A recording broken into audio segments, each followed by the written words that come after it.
So without further ado, Sue, you'd like to take us through the presentation?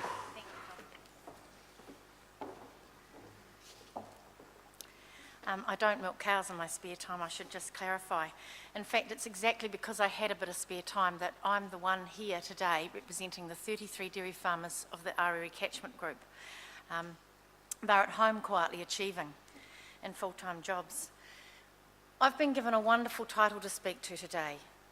Shellfish and cream equals seafood chowder, the journey towards sustainable farming. You could say that they're just catchy, trendy words, but to be quite honest, that's where our project is now. We've had some success. We're not there yet, but we're definitely on the journey. So just to put, where is the Aorere? Map of New Zealand, star at the top of the South Island. We're actually not that far from Doug's very dry place. His star would be right beside mine. About 4 to 5 car drive time in cars to get between the two properties. The big difference between Doug's place and my place is the rainfall. In my catchment, we can have from 2 to 5 metres up by the start of the Heafy track, so quite different. Now, a close-up of the catchment, and we just need to spend a bit of time and focus on where this is. You can see that's the arm of Farewell Spit, and all this pale blue area is actually conservation land. It's Kaharangi or Abel Tasman National Park. The blue colours around here are the beef, sheep and deer farms.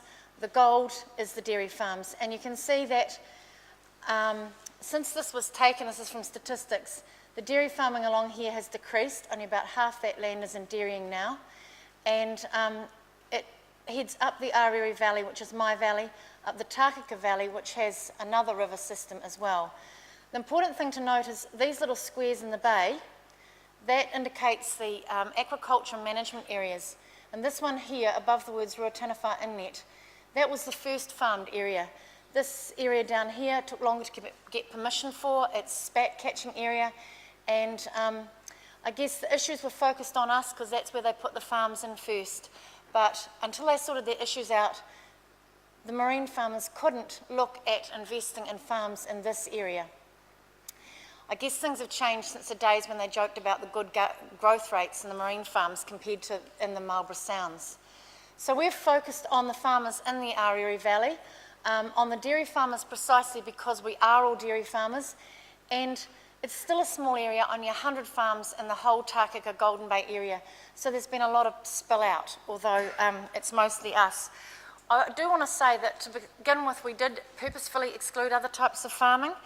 Our dominance made it logical. It was a nice number of people to deal with. And also, the other factor that's made it really workable is the cooperative traditions that are in the dairy industry. That actually extends down to sharing intellectual property. We're very free of sharing what we're doing with our neighbours. This photo is simply to bring it down to you, the close physical proximity. This is actually some sheep pasture beside the cockle beds, and you can see out the mussel buoys are just offshore, and behind that's Farewell Spit. It's a little bit misty, and that's a mussel harvesting vessel sitting out amongst the buoys. And our water quality issue, I must make that really clear, it is bacteria. And for the marine farmers in our coastal waters, it was spikes when there was little or no rainfall events. They'd been there about 20 years, and when problems arose, and I guess you could say, did we get worse? Probably a little bit. The other thing is, they got better. They were developing a shellfish quality management program so that they could ensure that they were exporting high quality food product. So I guess we had a common thing, both types of farmers understood the need for that high quality product. At the time the issues arose, they were facing closure of the farms off Ruataniwha Inlet. This was really urgent, and it was certainly not worth pursuing farms off the Tākaka waterways as well. This audience, I don't need to probably elaborate too much on sources of E. coli, and you know, we didn't accept this gracefully. We made some noises and said, look, there was other sources, and I do want to mention the Australian overstayers, not the ones in the room, but those black swans.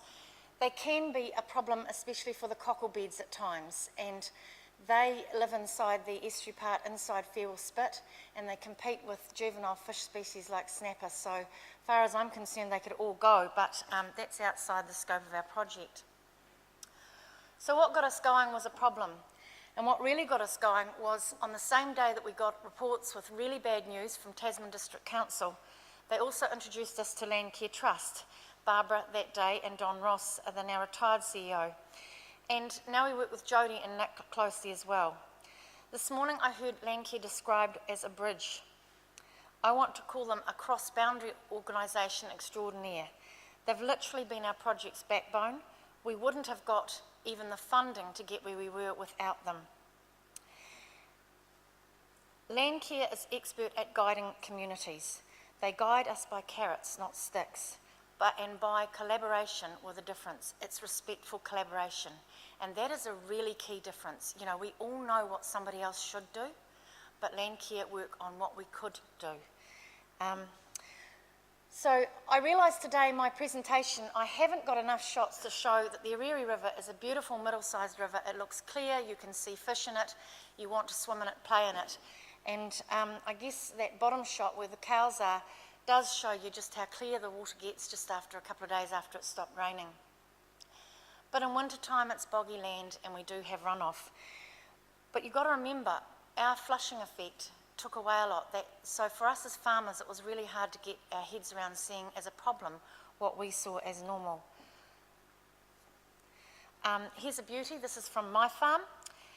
It looks bad, but cows have walked under that spot on the road through a tidal estuary ever since there was a bridge in the road. This was taken the night before Streamcare actually started planting this area out. And it goes back in time to 2006. And I've chosen to include this one because it helps us pause and reflect. We hear a lot of criticism of farmers, but where the dairy industry was then. The mussel farmers had a bad year 2004, they told us 2005, it was autumn 2006 before the dairy industry released its first environmental strategy. Little if anything was filtering down to farmers working on the land at that stage. It could be said they had their heads in the sand. If your head's in the sand, you know where other parts of your anatomy are.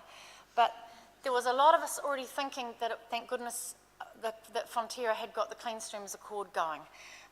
John and I had made some plans. They evolved somewhat, but there was farmers close to retirement around the road who retired their herd early, and the environmental hassles were too much and it severely affected their retirement income. We certainly didn't have that luxury.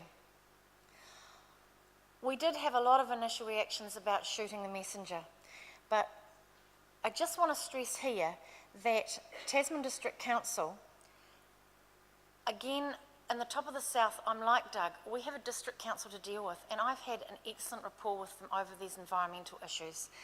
And I don't know what it's like to live with a regional council overlay, but I sometimes think whether it's overlay or underlay, having those two tiers is actually a real problem for landowners. So going forward to being funded by the MAF Sustainable Farming Fund, and the key things that we did. This shows a plume model, and I'm sure most of you here are familiar with that. The visual effect of the plume model showing what happens to the water from the river under various weather conditions, various tide conditions, pulsing and moving over a month period of data that was already known about the Aorere, was a real visual impact that farmers couldn't deny. So it helped us learn. But Wriggle Consulting, the scientists that pulled this together for us, what they also did for us was just as important. They clarified that we didn't have a nutrient issue in the river. That prevented knee-jerk reaction from getting regulation around nutrients that wouldn't actually help. That doesn't mean to say that it's not the case in some of our smaller waterways, and on farm we have to focus on them.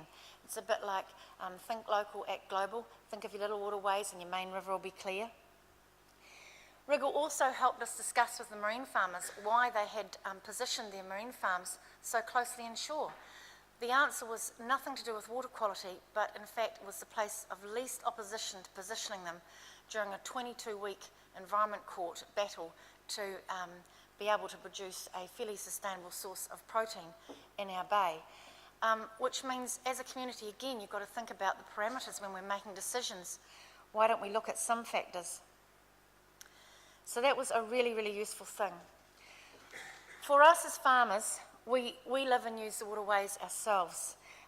It really wasn't hard to think, well, hey, are these mussel farmers a messenger? We don't want to hear it, but are we close to a tipping point? Again, I seem to have got the windiest race day photo, but normally when you're standing on the bridge where I stood to take that photo, you feel like diving in. It's truly a beautiful river. Key solutions for the Aorere were developed using both expert local farmer knowledge and scientist knowledge, particularly from ag research about effluent. The approach was really a farmers on top, science and experts on tap approach. We got a lot smarter about effluent. I'm sure we don't need to go into effluent in detail, but the system on the screen is a weeping wall with large storage and low rate through K-line irrigators, and that suits our terrain. And what we've found is, instead of focusing on what is the best system, we've got a council that has outcome-based rules about dairy effluent application to land, and instead of locking us into one sort of system, we can adapt technologies as things come along, because you're looking at outcomes, not actually rules and regulations, and I see a lot of other places, landowners completely tied up with that. Farm environmental plans. Ours were confidential between Landcare Trust and the individual farm owner. This is respectful collaboration in action, and I, for one, would have not gone this far with my council on my property. I could not have afforded to be honest at that stage. So if you can in any way, working with landowners, offer them confidentiality around that planning process, because that's when they can really say what bugs them and get some expert advice. By November 2008, we'd already had enough action to see some success. We had a cross-industry celebration with Chowder and fine Frontier cheeses, a much better outcome than the two industries and the council and the Environment Court. Another highlight was the letter on screen shown, written by a mussel farmer. Totally didn't know he was going to do that. Then Matt and another farmer, Chris Solly, offered to take us dairy farmers out for a day at sea, which is quite an interesting concept anyway. Farmers don't traditionally have sea legs. We learned a lot, we fished, we tasted the product, and at the end of the day we found common ground. And I think in New Zealand, I think every speaker this morning has mentioned that, the cup of teas go on longer, and it really is like we've sort of this hui process, book the hall, get the food organised, have the meeting, but then allow the real discussion to take place is the most valuable thing. And that's where we found the most things came along. In 2009, we hosted Nick Smith to visit us, and he came with new funding, an extension of our project to include fairly nearby farmers in the Rye Valley. We're now the Aorere Rye Farmers as Leaders in Water Quality project.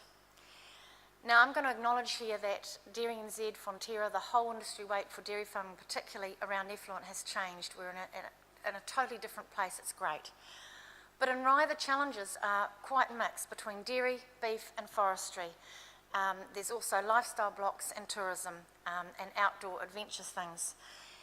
I can't see going forward how we can do without organisations like Landcare Trust and working in catchments or watersheds.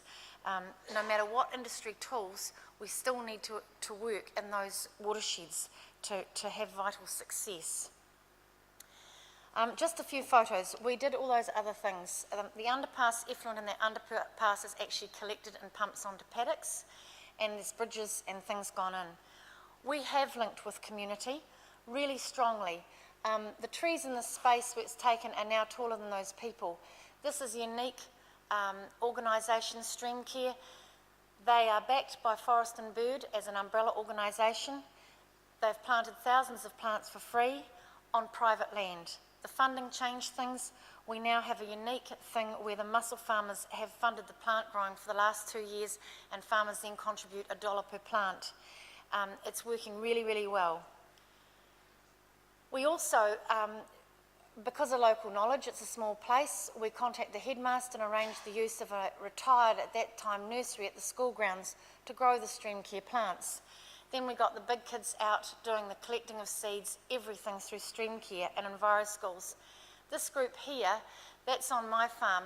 within 2 years of these students doing that program in what I used to call the fourth form, every single one of those children is associated to a farm in the valley. Within 2 years, they had said, yeah, we will let these strange greenies who want to plant trees for free in our riparian areas come and help us out. So it's been really valuable. We also done heaps with the small children. You know, planting a stream is one thing, but one day we got them planting an ephemeral stream, and it was dry at the time, and that really started the discussion on why we needed to do so. We have valuable waterways. Gorge Creek has 5 species of native fish, and as you can see from the photograph down the bottom, the ladies in front of the ragwort, it's only taken 4 years to get to that level of growth. I'm going to say here too, it's notable that since the project, our council has run a fish passage project in which they look and check the barriers to fish passage so we can get them into our national parks. And notably, the more farmers have had to do with projects, the more farmers have been open to having that check and working through simple solutions. We all know we've got tricky culverts that can wait a few years, but those simple solutions, we've really advanced that fish passage. Lovely photos that mostly survived the floods that we've had recently, and it's also those planting days have related to really good community interactions. Another key thing has been farmer surveys. The first one was really good. It found out what farmers thought. It put Landcare staff at the kitchen table one-on-one with farmers, and it found out whether farmers really thought we needed the project or whether that urban lady that John had brought into the catchment living down the stream was just a bit nuts and a bit too green for us all.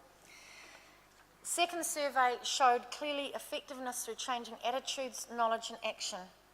Jodie goes home to analyse the third survey, but it's already been notably highlighted that we've been going 6 years and that how life interrupts people's ability to engage with a project at different times. You know, it's human nature to all want to work at the level of best management. We all do the best we can with the resources we have. And what we need as landowners is several kinds of resources. Knowledge of what the issues are, knowledge of what the tools are that will work, proven tools, time for extra work and the income to fund it. And I don't care how many times somebody tells me that it will pay itself off in 3 to 5 years. Sometimes it's too hard to get that into a budget that your bank manager or your partnership will go with. And the other resource we need is a healthy dose of respect.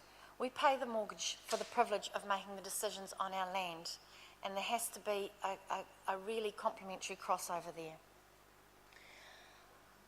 We had big floods, what I call a year ago, technically 2010. Sadly, some of us are still facing flood mitigation that's not yet back to normal. We've got rockworks to be done and we need some channels reopened. So the half dozen or so high rainfall events since that big flood have been costly for production for those of us directly affected. Basically, nature has dealt us a new and lasting deal with huge gravel to come down for years.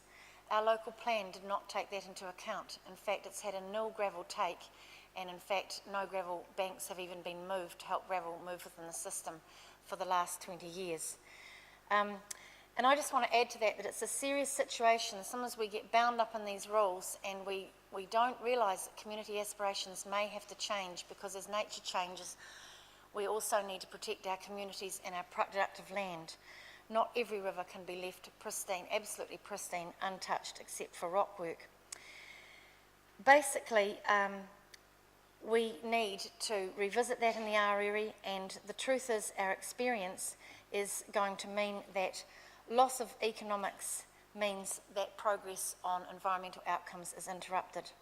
What we're experiencing is not dramatic climate change, but our weather has for the last 3 years, 4 years really, been consistently harsh, either too wet, too cold, too windy or too dry. One extreme to another, challenging pasture growths. Farmers are increasingly relying on supplements, cropping inputs, things like direct drill pasture renewal programs, a little bit of over-reliance on ryegrasses, I suspect, from the conversation this morning. Things like palm kernel extract and meal. We've even got big irrigation, and farmers are constrained by that because the power lines in our neck of the woods really have reached their limit of capacity for pumping some of those machines. But that's really depressing, so let's go back to more positive things. Back in winter, very cold but fine, we had Minister Carter visit us to launch our fact sheet. Now, I just draw your attention, it is in the pack you've got in your room. This is a Pracies one drawn up between the Aorere and the Rye ones. It's simple, it's designed for the cowshed wall. It's to make a new person, an old person, new, whether it's an age or to that farm, understand what's important in our valley. I think Jodie and Barbara could say we sweated blood, sweat and tears to get the wording and the pictures right. There's nothing like somebody seeing a post and saying, oh, I know that person, I recognise that hill. It's really, really important. Our fact sheet tells our story, it shows the work we've put in so far, and it guides us on future work. All that info is available on the Landcare website. I want to reiterate what Helen said before as well. Human beings relate to why we do things. We don't respond to rules and regulations. In fact, some of us actually buck them.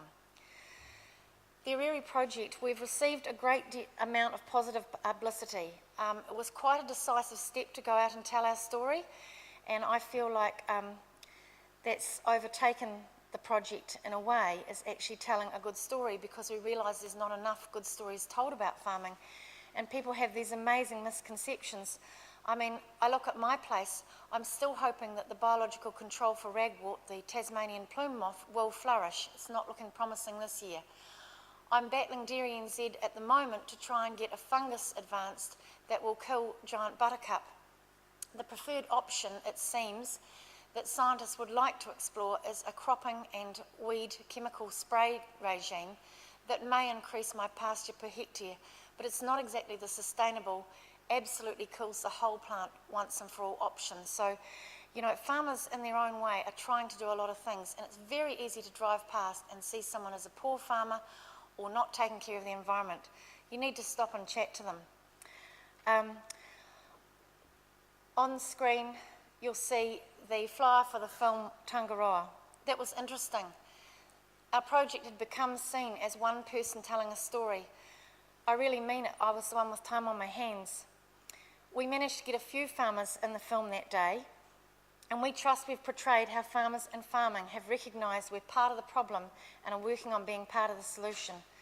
I'm actually quietly confident that New Zealand pastoral farming systems will meet the water quality challenge. It won't happen overnight, but it will happen.